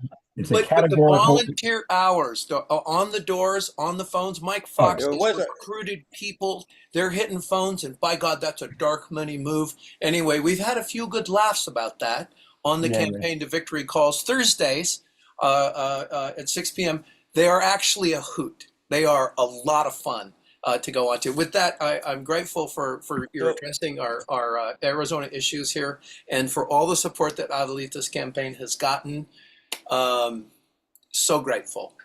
Yeah. Well, Aaron Essef, we'll go on to the stack. Dan O'Neill, your final thought about Aaron. I just wanted to add that as many dark money PDA members on this call to get on the phones starting tomorrow. Get on the phones. I don't know. There's still 229 people. Everyone needs to get on the phones. We only have 2 weeks to go. Thank you. Yeah, Aaron Essef, if you can find that somehow online, I'll look for that, the National Lampoon magazine from 50 years ago. Okay, on to the stack we go. My memory of the stack is that Murtaza was next on deck. So we'll go to Murtaza, and please unmute, Murtaza. Thank you, Dan. Thank you, Paul. Murtaza, please unmute. There we go. So yeah, no, thank you for this, for hosting these sessions on Sundays. I had like three things, and I'll be really brief. The first one, rumor is that Iran and Israel are preparing to restart, so we should be thinking about a strategy of how we deal with that. Right. Number two, I think we really need to emphasize that false accusations of bigotry are bigoted. That and the false accusations of anti-Semitism also hurt our ability to protect our Jewish communities from anti-Semitism. So it's both. It's racist to make false accusations, and it also hurts our Jewish community. And the number three thing is Brad Lander. The only reason we got this win is because of Brad Lander. We owe him a lot, and I hope that we keep thinking about how we can support Brad and his political career and get him to wherever we can get him going. So thank you. Well, it was a beautiful example. I would encourage Democratic parties around the country to consider adopting instant runoff voting, because that produced what was, as Murtaza says, a beautiful show of solidarity between two politicians who have a very similar vision for the New York City that they want. And yes, Brad Landers, a Jewish New Yorker, by the way, folks who think that there's any a very, very smart man too. Anybody thinks there's legitimacy to the right wing's claim that Zohran is anti-Semitic, they're just absurd. Okay, thank you so much. Great comment. I really appreciate that. We're going to go to Nicole and then David, then Mary, then 847. I'm always reluctant to call on people who just have phones, but Nicole, you're up. Yes, hi. Um, uh, Talking about making our message more palatable to Republican and looking at this from the point of view of the many Hispanics and Asians and some American who fought fascism and communism. I'm from Cambodia, by the way. I would like to caution us about talking about inside our own echo chamber and not flipping anyone else that is in the middle, that are independent to our side. To these people, the word socialism conjures images of genocide, confiscation of property, and they would rather stick with the unknown fascism of Project 2025 than their known horror of communism. So I would feel better if we could do a poll, like in the red state of the red, I mean red Dade County of Florida, and see if Trump polls in the 30s before we claim victory. So if you could use Dade County as your testing ground for messaging, and always stress that our kind of socialism is more like the democratic Scandinavian countries, not like the communism of Pol Pot or socialist Vietnam. Oh, thank you so much. And I really appreciate your comment. And, it certainly is a debate around Bernie Sanders and whether the fact that, by the way, PDA, drafted Bernie Sanders because he was Bernie Sanders. And the fact that he was known as a socialist wasn't, I believe, a large component of PDA's thoughts on why they did it. It was because of his congressional record, his articulation of his program for America as he expressed it on the Thom Hartmann show week after week after week, that PDA members got to know Bernie and learn more about him. And, it is a debate about, of course, 8 years ago, I think socialism, the degree to which it maybe would turn off some voters would have been more likely the further you go back in the past. But I do think it did make the term, and he's been very clear, and AOC has been very clear about the distinction between the totalitarian communist countries, which of course the Soviet Union was the Union of Soviet Socialist Republics. So there's confusion on that front. But yes, we certainly unequivocally support an open society, a democratic society, and do oppose all authoritarian states, including the certainly Pol Pot's Cambodia is on the extreme end of that we oppose and reject. But thank you for the comment, Nicole, and very well taken recommendation. David, you're up. Yes, I just wanted to ask whether PDA as a group, and then I'll talk for individuals, has kept up to date with being on board with the Poor People's Campaign. They've been very, especially active in the last week at the national level, and I'm joining a call very shortly today with the California Poor People's Campaign, and I hope that that PDA can invite somebody maybe in a meeting soon. But in any case, I hope that they will renew being on board with the Poor People's Campaign, and individuals, please pay attention also. I love that. It looks like we'll be working closely with them on a bill that's going to be reintroduced through Pramila Jayapal's office called the Third Reconstruction Act. That Reverend Barber, the head of the Poor People's Campaign, was instrumental in drafting, and hopefully along with legislation around the 21st Century Economic Bill of Rights. But Alan,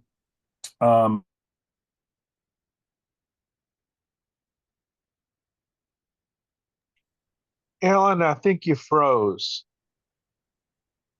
Is anyone else hearing Alan? Nope. Okay. Well, while we're waiting for Alan, let's see. Let's unmute Mary Ellen if you'd like to share Yeah, your words of wisdom with us, okay. please. Yeah, so I have been, I guess, one of the most consistent phone bankers for Adelita. And I would say the most fun thing, the most feel-good thing, you know, you come to town hall. Number two, make phone calls for Adelita. And I do not buy it when people say, oh, I can't make that. Sure you can. If you can talk on the phone, you can make phone calls. It's really easy. They give you a script, they train you, and and you do get quite a few people. It's really nice when people say, yeah, I just mailed my ballot today. And then I wait a second and they say, oh, Adelita, of course. And then my husband and my daughter. And so I keep telling them me plus three if they don't see me ready to do that, to go out and tell everyone. But I also have to say the last phone bank I did yesterday, I got 2 text messages requesting funds for Deja Fox. Somehow I'm on her list too, but I know how to do delete. But yeah. Anyway, but I just want to say, come on, everyone here, if you can make a phone call, if you can answer a phone call, you can phone bank. So please, as soon as we're done, sign up. Thank you. Thank you, Mary Ellen, so much. Thank you, thank you. Yeah, that's exactly what we want to hear. Not very often, 99.9% of the people on these Zooms are optimistic and wonderful and want to know what they can do. Every once in a while, I'll see somebody say, I can't make any phone calls. Well, you're on a Zoom. If you can figure out how to do that ridiculous process, I think you can make a few phone calls. But it astounds me that people want to advertise that they don't want to contribute or help out. I just don't get that thinking. And I've been diagnosed as clinically depressed, so I understand being too depressed to do anything. But don't spread it around. Let's lift each other up if we can. Hey, Mike, did we find Alan? Is he gone? What happened? He dropped off, but we're going to keep an eye out for him, Okay, and we'll do okay. the best to fill in. Thanks for helping out. Let's see, Nola. If you could unmute and share your words of wisdom.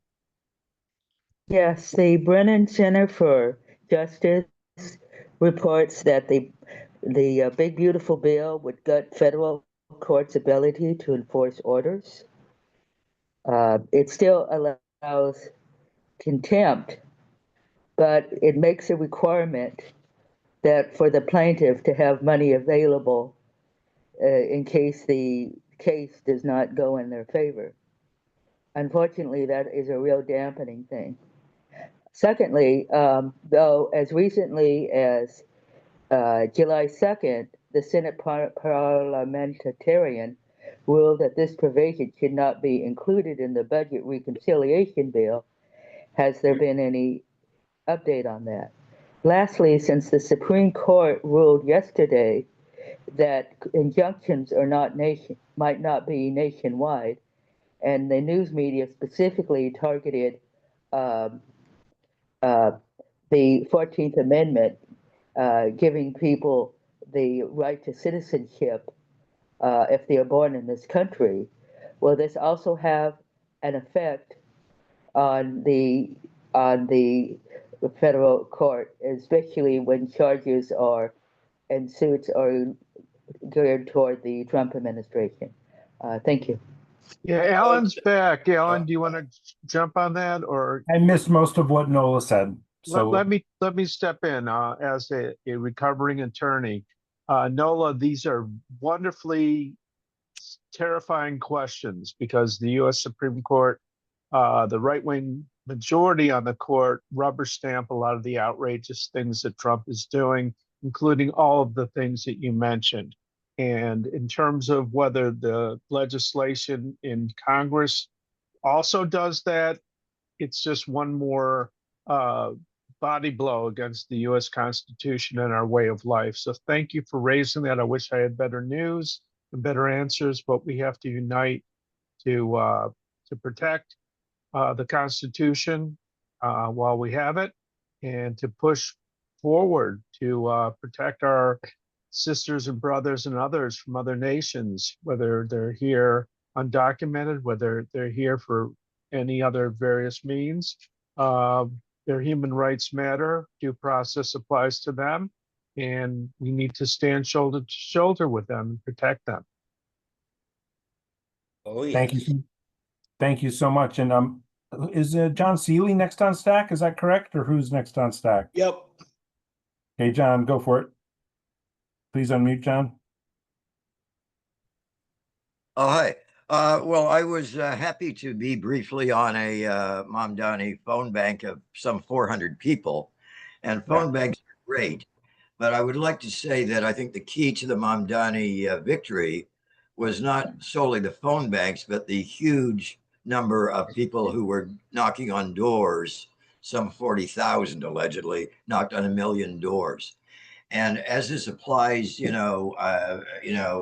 much to Arizona, and as the Hernandez campaign, if it's well funded, may have a lot of paid door knockers, I just want to ask Dan and Paul and other Arizona people if they had any way of accommodating, like Californians or people from, I don't know, Denver or Albuquerque or wherever, or who might want to come and knock on doors in Tucson, which, by the way, is a beautiful city to visit. I props to Tucson. Yep, Tucson, a great place, though. It's a little better when it's not summer. Dan or Paul, do you want to answer that? We would love people to come out here. Paul, would you like to tackle that? You got to keep in mind it's 115 today, and it's supposed to be 117 tomorrow. At least some air-conditioned places where we could stay. Yeah, let's hope so. Paul, go ahead. Paul's in Tucson. Yeah, if I may, Brother John Seeley, and thank you so much for that offer. Would you clarify, please? Are you looking at paid canvassing positions and paid accommodations? Just accommodations, subsidized. And if I may, brother, as soon as I wrap this call, I'll get on the horn with the campaign to find out, because we do have some union folks coming from California under their own program. But I will make that inquiry, and with your permission, I'll coordinate with Mike Fox, with your knowledge, and see what we can do. We do have, I know from experience, we have volunteers coming from across the state of Arizona and New Mexico who are just staying in guest rooms and that sort of thing.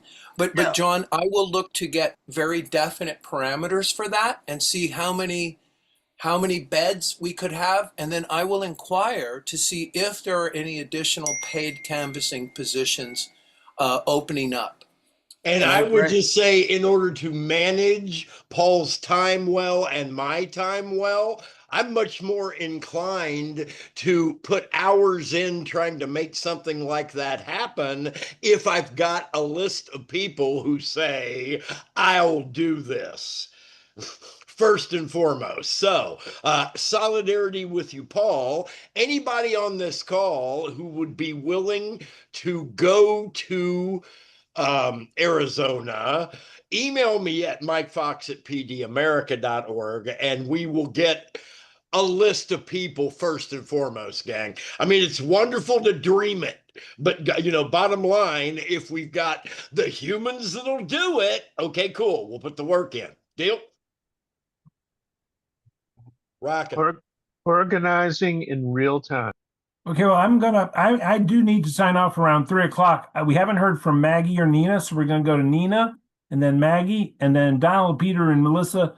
We'll hear from you in family time. I'll hand off to Mike for that. But Nina and Maggie, the last two people I'll speak to before I sign off. I have another event I have to go to related to the climate emergency in Southern California. But go ahead, Nina. Oh my God, climate emergency. I do want to phone bank for Adelita again. It's a long drive for me from Florida. I wish I could be there, but it's just as hot here as it is there. Number two, speaking of the to-dos, I did with this reconciliation, whatever they're doing in DC, I did call my two lovely senators, left messages, left a text message for Rick Scott and his personal DM through his Blue Sky, called Ashley Moody as well, called even Josh Hawley as well to leave a message as my second message. So we'll see how many we can round up to oppose this bill. So we'll see. It's called Solidarity Everybody too. Thank you, we'll Nina. see what happens. Thank you so much. Maggie Boyd, you're up. please unmute. Hi, I'm gonna phone bank, but I'm not gonna do the phone bank that you want. See, I'm looking at priorities. The bill is gonna be voted on tomorrow. I think we should call the senators, the Republican senators, and put pressure on them. We're asking to get do them to that vote as no. well, Maggie, just to be clear. Yeah, well, I think that's gonna happen tomorrow. I mean, the election is 2 weeks away. So I mean, I appreciate your giving us the list of the Action Network talking points, and I'll put together a little thing for myself, and then I'll call like 12 or 15 senators, Republican senators, and John Fetterman, who's and that'll be it. Thank you, Maggie. Very inspirational. I love to hear people doing stuff. Thank you indeed. And with that, I am going to put a bow on this PDA Town Hall, but we're going to stay along for family time because it's the same thing as this. We're just going to continue the conversation. Mike Fox is going to lead that. And this has again been the PDA Town Hall for June 29th, 2025, a week where we actually had some really, really good news in American electoral politics coming out of New York City. And there's a world to organize and a world to win, folks. Let's get to it.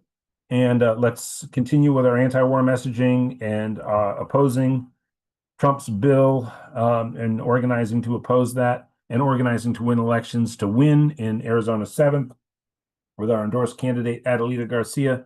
And we will be getting our campaign questionnaire together to send to last week's guest, Robert Peters, to Randy Bryce, who we've endorsed previously, who's running again in Wisconsin 1, and to other progressive candidates across the country.